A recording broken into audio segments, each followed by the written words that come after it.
Look, have you ever heard of ape leadership? Sharon Horne-Ellstrom here, day 1272 of What Shipped You Now. And I will admit, I have absolutely never heard the expression ape leadership. It was our idiom for about leadership today, and I took it and I twisted it into the different types of leadership. And when I researched the different types of leadership, I was surprised to find that it's gone from like 3 or 4 when I was in school and learning about leadership, granted that was, several decades ago, to 10. Now there's 10 versions of, or 10 types of leadership. And so I talked about on Supersize Your Business, the 10 types of leadership, and asked people, what type are you using to grow and supersize your business? And I'm really curious to find out what style, what type of leader different business owners and leaders in organizations believe that they are. Now, I thought that was funny because I don't think I'm any of the 10 on the list. I think I'm a combination of many of them, but not anyone. I learned that there were like mainly 3 or 4 types of leaders, but there was also something that was coming into belief and play called situational leadership. Depending on what your job was, what your role was, what your outcomes were, what you wanted to achieve, you became the type of leader that you needed to be to lead given the resources that you had. So given the people and the skills and the abilities and things that you had, you would tailor your leadership style to fit the situation. And I pretty much approached my whole career and life that way. And so to find out there's actually 10 different leadership types, I'm like, what? So I'm curious. Number one, have you ever heard the expression ape leader? And it means, actually, it's really interesting. It's from an old proverb. It's obsolete, and I think part of why I've never heard it is it's pretty ridiculous, and it's nobody uses it anymore, because it used to be a proverb that basically said that if you were an old maid or a spinster and you never had kids and never procreated and never had children and continued the species, your punishment was going to be that you would be in hell leading apes, which I guess it was because at the time, apes, they didn't know about apes, they didn't know how smart they were, and so they just assumed that they were kind of useless animals that just ran around the woods and didn't really add much value to the chain of life. Well, we've learned much more since then, and of course, that helped to make this particular idiom obsolete. And again, you have to go all the way down to, do you believe in heaven or hell, and why would somebody be punished just because they don't procreate or have children, right? So I thought it was interesting, but it's gone now. And so I thought, well, I'm not even going to talk about an obsolete thing. So let's look at what are the different types of leadership that are available now. And again, I thought it was really interesting. I found an article that listed the 10 characteristics of them, pros and cons, and then it gave each one a rating according to the author. This is, of course, only just the author's opinion, on a scale of 1 to 5, worst to best. What's the best type of leadership? And in her opinion, autocratic, which was the original, type of leadership, was given a 1, and then transactional and bureaucratic leadership were given a 2, laissez-faire and charismatic were given a 3, democratic, servant, and collaborative were given a 4, and then coaching and transformational leadership were given a 5 out of 5.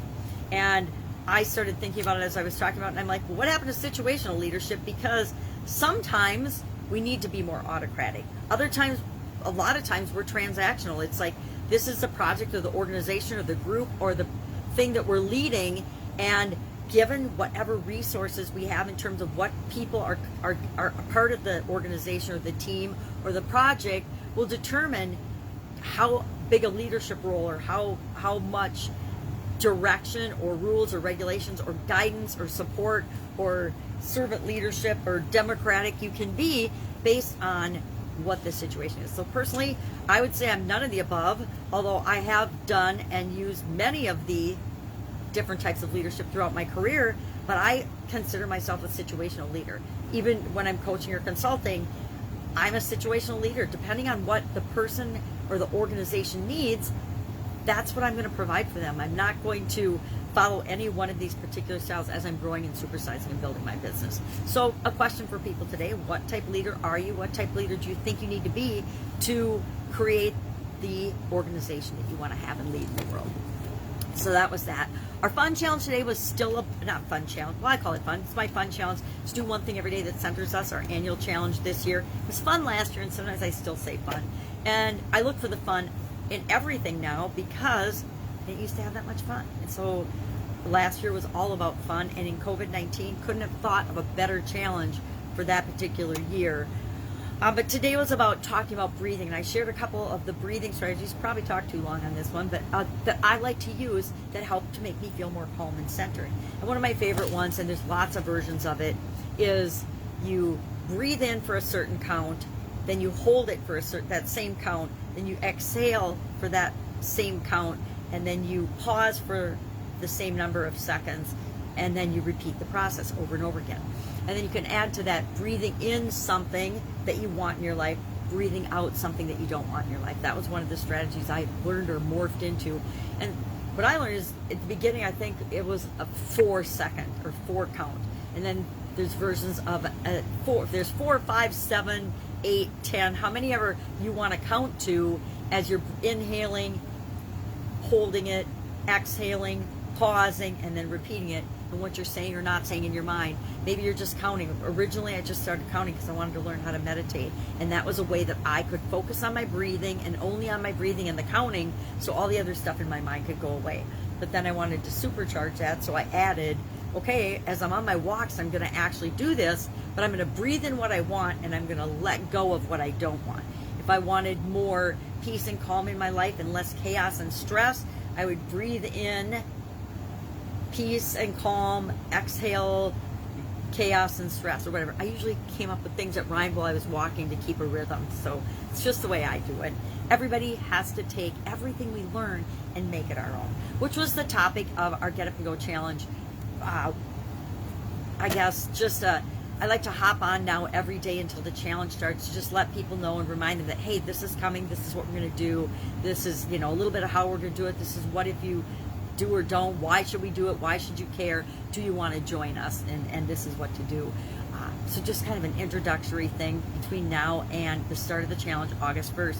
I want to do that partly because I selfishly want to get into the rhythm of doing another video every day and making sure that it flows with what I'm used to doing. Since it's been 3 months since I've done it, I haven't done it since April, I want to make sure that when we start, it's smooth and efficient and easy, and it's a no-brainer.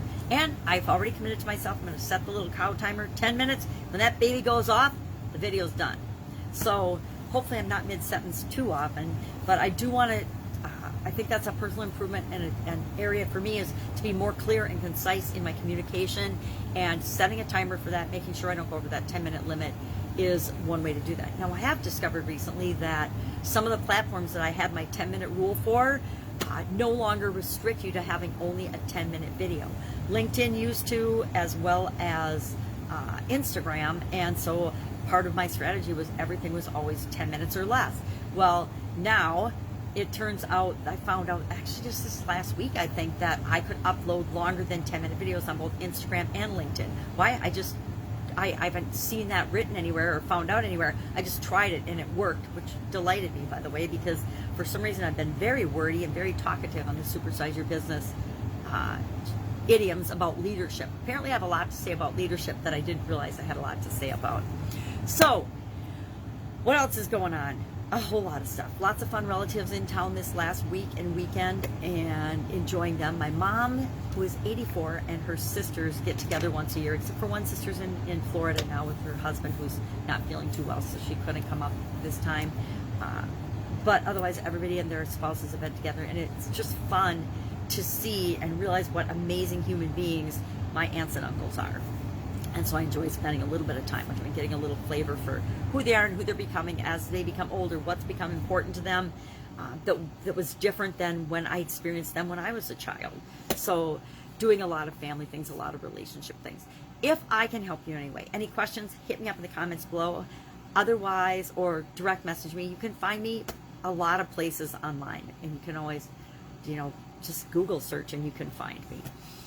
Otherwise, I'll be with you tomorrow, just letting you know what I'm doing as I transition from the brick and mortar corporate world of business to the online world of business. What's working, what's not, the good, the bad, the ugly, everything, of course, filtered through my experiences, my opinion, what's worked for me. Doesn't mean it will or won't work for you, but it does allow you the opportunity to cut out some of the nonsense and the things that I've wasted a ton of time and energy and money on that is just that, a waste of time and resources that we don't need to waste our time and energy on.